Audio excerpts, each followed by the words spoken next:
So between 2022 and 2023, SPD spent $120,000 on a consultant from the UK, flying him here stateside to prepare officers for the mayhem that is soccer fans. But as you're about to hear, police accountability advocates are calling foul.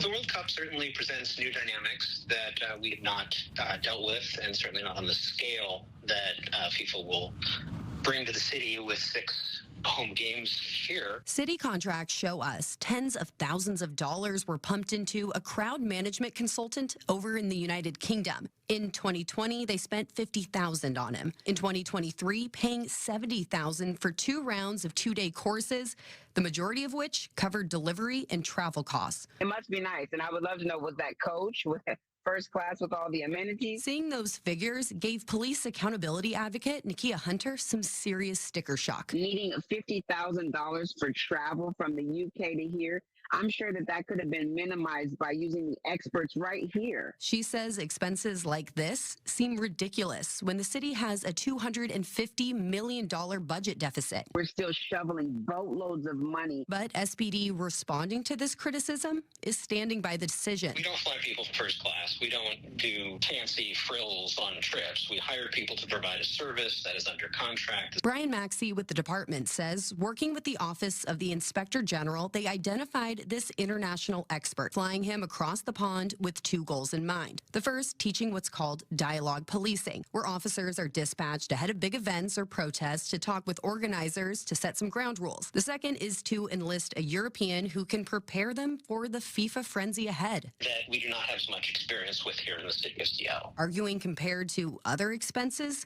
$70,000 seems minimal. The contract is not so large in the overall context of police training. Police training continues to get more and more expensive and complicated as additional demands are placed upon police departments. And SPD tells me the buck doesn't stop here. They're going to continue on with trainings like this before the World Cup in 2026. I'm going to continue to follow the money, keep eyes on this as we inch closer to the big event.